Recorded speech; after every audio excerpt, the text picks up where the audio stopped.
السلام علیکم دوستو، آج کی ہماری video pandemic disease corona virus infection کے متعلق ہے۔ میں ہوں آپ کا اپنا سلطانی، امید کرتے ہیں آپ خیریت سے ہوں گے۔ آج ہم جس بیماری کے ساتھ جی رہے ہیں، جیسے جیسے وقت گزرتا جا رہا ہے، لوگوں کے ذہنوں میں سوالوں کا ڈھیر، ایک ساتھ بہت سارے سوال پیدا ہو رہے ہیں۔ ایک طرف ہاسپٹل کی طرف سے کافی سارے پریکاشنز کی بات ہو رہی ہے، تو دوسری طرف ایڈمنسٹریشن کی طرف سے کافی سارے رولز اور ریگولیشنز کی، اور ساتھ میں سوشل میڈیا پر صحیح اور غلط انفارمیشن کا ڈھیر لگتا جا رہا ہے۔ آج ہم کچھ چیزوں کے بارے میں ڈسکس کریں گے۔ سب سے پہلے بیماری کے سمٹمز کے بارے میں، جس میں بہت ساری کنفیوژنز ہیں۔ دوسرا، وائرس انسان کے جسم کے باہر کتنا دیر زندہ رہ سکتا ہے۔ تیسرا، امیون سسٹم کو اسٹرانگ بنانے والے نیوٹریشنز کے بارے میں۔ آپ سب سے پہلے اس بیماری کو سمجھنے کی کوشش کریں۔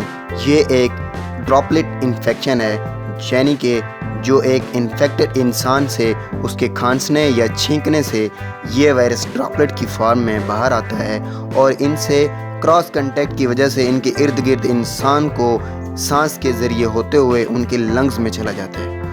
یہ وائرس اس طرح سے یہ وہاں سے بھی انفیکشن پھیلا دیتا ہے۔ اگر کسی کو صرف کھانسی ہے، یا صرف سردی زکام، یا صرف سینے میں درد ہے، یا صرف گلے میں خراش ہے، تو آپ کو یہ وائرل انفیکشن نہیں ہے۔ آپ کو ڈرنے کی ضرورت بھی نہیں ہے۔ کرونا وائرس کے سمٹمز کچھ ایسے ہیں: سوکھی کھانسی، بخار اور سانس لینے میں دشواری۔ ایک ساتھ سارے سمٹمز سامنے نہیں آتے ہیں۔ سب سے پہلے فٹیگ، اس کے بعد سر میں درد، پھر اگلے دن بخار، گلے میں خراش اور کھانسی، پھر پورے جسم میں جوائنٹس میں درد ہوگا۔ اس کے بعد 4 یا 5 ڈے میں یہ سانس میں دشواری پیدا کرے گا، اور پھر الٹی اور لوز موشن پیدا ہو سکتے ہیں۔ 7ویں یا 8ویں دن کے آخر میں صحت میں بحالی ہوگی۔ اگر صحت میں بحالی ہو رہی ہے تو آپ کی باڈی نے وائرس انفیکشن کو برداشت کر لیا ہے، اور آپ بالکل سیف ہیں۔ آپ کی باڈی اس وائرس سے ریزسٹنٹ ہو چکی ہے۔ لیکن حالت اور بگڑتی جا رہی ہے، جیسے سانس لینے میں زیادہ تکلیف، سینے میں ٹائٹنس اور ہونٹ کا رنگ بدلنا، تو ایسی سچویشن میں آپ کو ایمرجنسی کی ضرورت ہے۔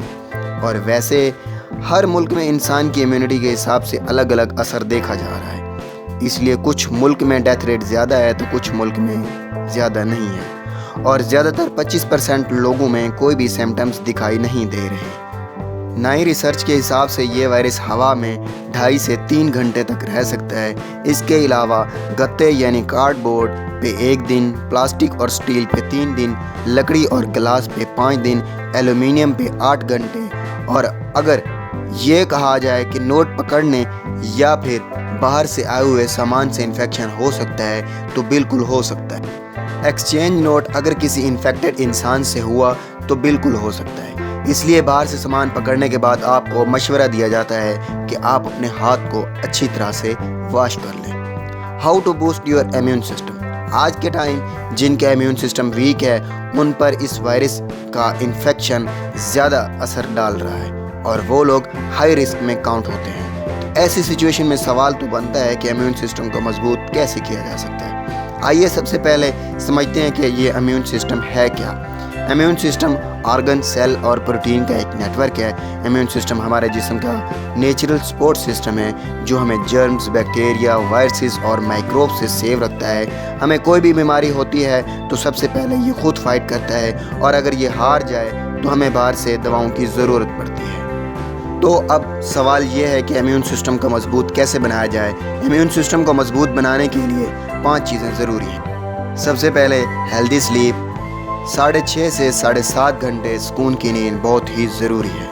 ہیلدی ڈائٹ جس میں فروٹس اور ویجیٹیبلز آ جاتے ہیں۔ فزیکل ایکسرسائز، لاک ڈاؤن کے ٹائم میں بھی آپ ایکسرسائز کر سکتے ہیں، جیسے دوڑنا، پش اپ، اٹھک بیٹھک۔ 20 منٹ تک آپ روزانہ ایکسرسائز کریں، اور اس طرح ایکسرسائز کریں کہ آپ کا پسینہ نکل جائے۔